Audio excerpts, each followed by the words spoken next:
Hey, this is Josh Brum from Life Report responding to another piece of listener mail. This is actually something that got posted on Facebook, and we had a little dialogue about it. I just felt like it would be helpful for people because I've been asked about this now several times. So I'm not really planning on doing a whole Life Report episode on it right now because I think this listener mail response will be probably sufficient. But I'd be willing to have more dialogue if you want to email me. But anyway, this is from Cease, who lives in Fresno. And what Cease said was, "Hey Josh, I don't know if you've heard this story, but I thought you'd be interested. I subscribe to Marie Claire magazine." I don't have any idea what that magazine is, by the way. And they have a story titled, "Are Pregnant Women's Rights at Risk?" And then she summarizes the story. And from everything I've heard, I think she summarizes the story pretty accurately. But so I'll just read what she wrote. "A Chinese immigrant named," and I hope I pronounce this close to correct, "Bei Bei Shuai," is what it looks like, was 33 weeks pregnant, but she decided to commit suicide. She wrote a letter telling her boyfriend that she was killing herself and taking the baby with her. She swallowed rat poison, but it didn't work. She ended up at the hospital where they filled her stomach with charcoal and vitamin K. She lived, and she had an emergency C-section, but her baby died within days. 5 weeks later, the state of Indiana, I guess where she lives, charged her with feticide, which is killing an unborn baby. "How ironic is that?" Cease writes. "You can abort it in a hospital, but if you kill it, you're a murderer." So I've heard about this story before. This has been talked about by pro-choice people for a while now. In fact, it's becoming, I think, probably one of the most common stories for pro-choice people to use. This is for them what they feel like shows that there's a big problem. Women's rights are at risk, especially for pro-choice people that come from kind of the bodily autonomy standpoint. This seems like a clear case where she should not be charged with anything. So I'm just going to read you a portion of kind of what my response, because well, this is just what I have to say about it. I'm honestly, you got to be careful how you say this, but I'm honestly not sure that it's so inappropriate to charge this woman with reckless endangerment, at least, if not attempted feticide. I think maybe that would be a problem if she attempted suicide and she didn't know she was pregnant, right? Or if she did it while she was out of her mind, like if she pleaded insanity, maybe that's different. But she was in her third trimester. She was 33 weeks pregnant, and I have not yet seen any stories. And frankly I've only read a few news stories about this. So it's possible I don't know. Well, I know I don't know everything about this case. Maybe I'm missing something, but I haven't seen anything yet that suggests that she was out of her mind. I think everything I've seen was more suggested that she was super depressed or something. So it sounds like, from what I know so far, that she decided to kill herself and her baby. That's what she wrote in her letter to her boyfriend. It doesn't sound like she wasn't. It's not like she wasn't aware she was pregnant. It doesn't sound like she was thinking, like she was out of her mind, thinking, "I'm going to kill myself, but my baby will live."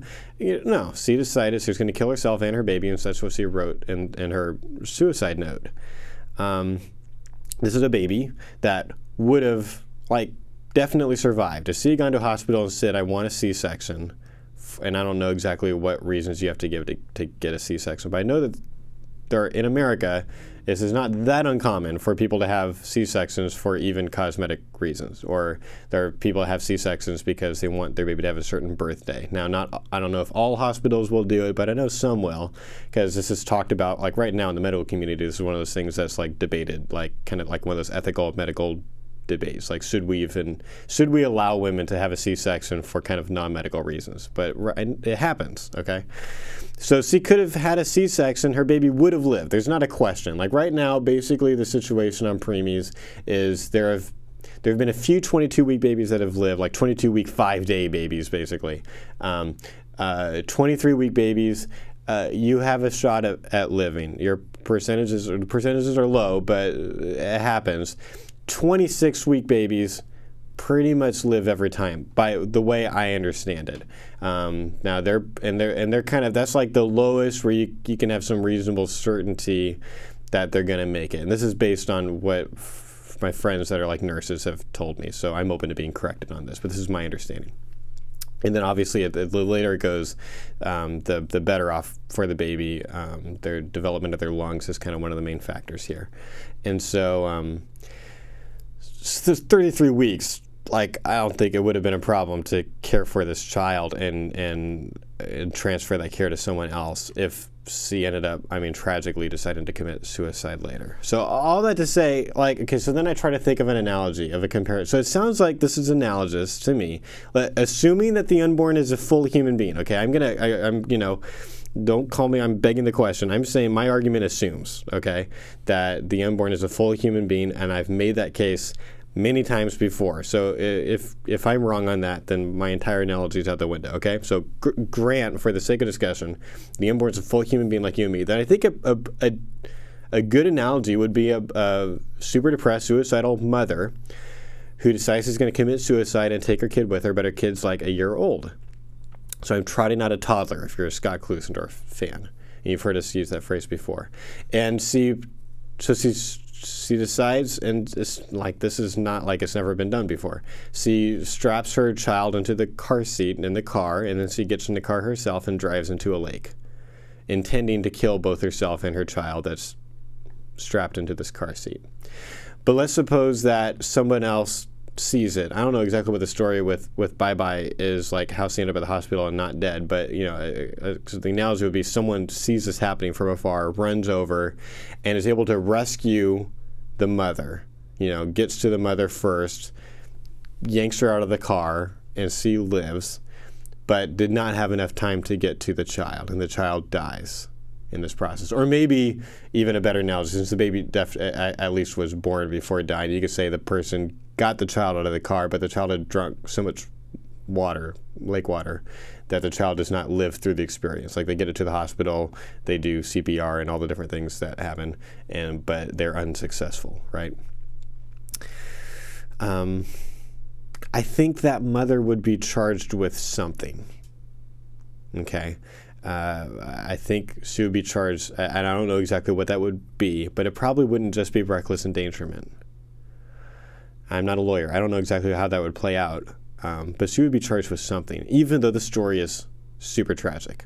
Okay, so that's my general response to the situation. But then someone posted a follow-up question that I want to read because this comes up a lot, and I've actually said things similar, and now I say things that are different because I've read a new book. So I want to share kind of my new opinion on this. Matthew in Washington, Indiana, saw the Facebook post and saw my response, and then posted this kind of follow-up question. Said, Josh, I agree with that assessment, but it is strange that the state can charge her with feticide but can't charge, say, Planned Parenthood or an abortionist with mass feticide. Is it because they use more sophisticated tools than rat poison? And my response is no. And this is a common kind of misunderstanding about Roe versus Wade. Roe versus Wade gives women permission to get abortions from doctors who are licensed to perform them. Roe does not give blanket permission for anybody to kill an unborn baby. Okay? So, and Clark Forsyth points this out well in his book, Politics for the Greatest Good, The Case for Prudence in the Public Square. And I'm going to post a link to Amazon where you can buy it. I think it's a really good book. Generally speaking, I agree with what's in the book. I'm not going to say I agree with 100% of it. I think I probably agree with at least 95% of it, though.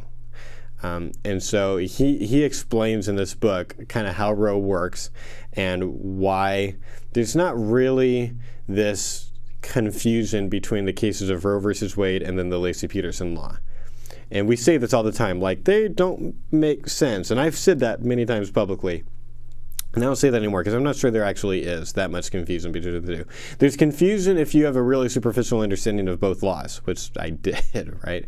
But when you really understand what Roe does and does not give permission for, there's not this kind of huge, it's not this really schizophrenic decision that it seems to be on its face.